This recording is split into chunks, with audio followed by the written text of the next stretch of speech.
Growing up, I didn't have the best coordination as a child, so my parents put me into dance class. But I think we soon realised that I had the elegance and grace of an elephant. And I partially think it's to do with the fact I grew up with 7 boys, so I had to learn to hold my own from a young age. So I remember my parents, they found a club called Lion Bransford and they found a girls' team. And they took me along to a couple of the sessions, and I remember I just fell in love. I realised this was my sport. But the girls, they weren't as feisty as the boys. So I remember I asked my parents if I could play for the boys' team, and they did warn me. They said, oh, well, Erin, they train every week, even when it's raining, even when it's muddy, you've still got to show up, you've got to play. And I agreed, and I signed for my first boys' team in 2009, and I played with them all in through until I was 12, just before I started high school.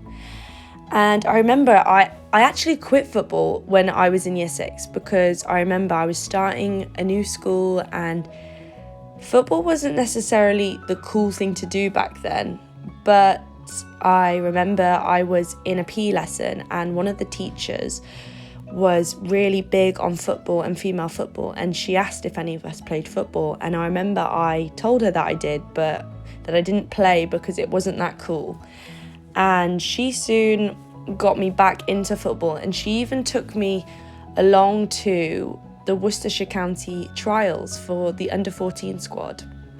And I remember it was funny actually, I wasn't playing often and a lot, and I remember this teacher went up to the manager and said, now you need to watch this girl, like she is really good, like she's one to watch, is basically what she told him. And I remember that season he gave me a chance, so I signed for the Worcestershire County under 14 side squad, and then I also signed for Worcester City. In 2013, I got the opportunity to go to a school in the Gambia, which is in West Africa, and I did some coaching with my dad, and it was an amazing experience and one that I would never change for the world. I learned so much, and I am truly grateful for everything I have and all the opportunities that I get in my life. When I started playing for Worcestershire County, there were lots of opportunities to travel, and my first tour was to the Gothia Cup in Gothenburg, which is in Sweden. And I remember I was 13, I think I was the youngest on the tour. It was for an under 15 squad, and I was so nervous, as obviously that's a big step for a young girl to be travelling without her parents. I think we were gone for just over 2 weeks. So yeah, I was nervous, but it was an amazing trip, and I made so many friends on that trip that to this day I'm still best friends with. So I'm so fortunate that I went on that tour. And that was actually the first time I realised that I wanted to go to America. Because if you didn't know, soccer over in the States is huge, especially for females, and they put a lot of money into it, and they see it as high performing athletes. So for me, that was the end goal of all these tours. And I am so fortunate that I have got to travel with football. So these are all clips from games of me playing in New York and New Jersey and Florida. I'm lucky to have travelled to New York 3 times with Worcestershire County.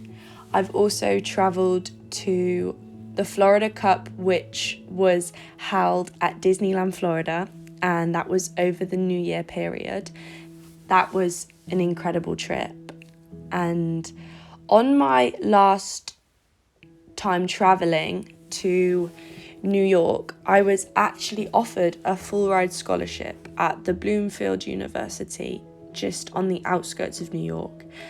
And that was in, I want to say, February of 2019.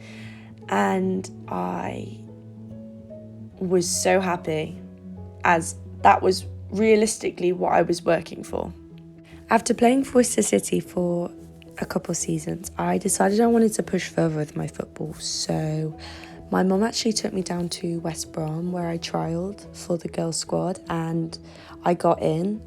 And this was a time in my life where I struggled at high school. I was quite an anxious individual, but I used football as my release, and it was somewhere where I could play with like-minded girls and really enjoy what I was doing. So for that time in my life, it was like my therapy, and I really needed football.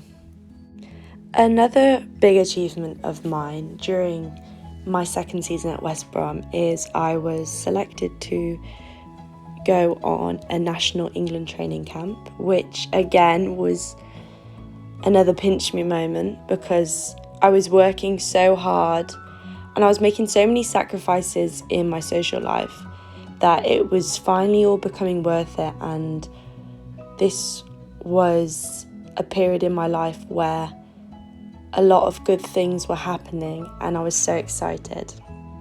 And then in 2018, after visiting the Gothia Cup 3 years in a row, we finally won that year. And what made it even more special was I got to captain the team. And it was a real memorable day, just in the fact that I'd been there every year and I'd started off this journey as kind of a small, quiet, not very big, loud character, and I'd really come out my shell and managed to take my team to victory. So I was really proud that year. Then after finishing the academy at West Brom, I decided I wanted to play for a women's team, as I knew I wouldn't make the first team at West Brom, so I wanted experience playing with older players. So I started off at Reading United, which then became Leafield United. And that season we had a great season. We won the league and got promoted, and I was a big part in that team. During that season at Leafield, I also enrolled at a sport college in Gloucester called Hartbury, and it's a well-known sport college. It's got amazing facilities, and I was lucky to receive a scholarship to play there. So I played for the squad, and then that season I also signed for the England college squad, which I was lucky enough to travel to Rome and play in the Roma Cup, where we actually won. And again, that was just another great opportunity for me to kind of better myself and get more experience in the game. 2019 was my big year. I signed for Coventry United, who play in the WSL2, and this was an amazing step. I was 16, the youngest player in the squad.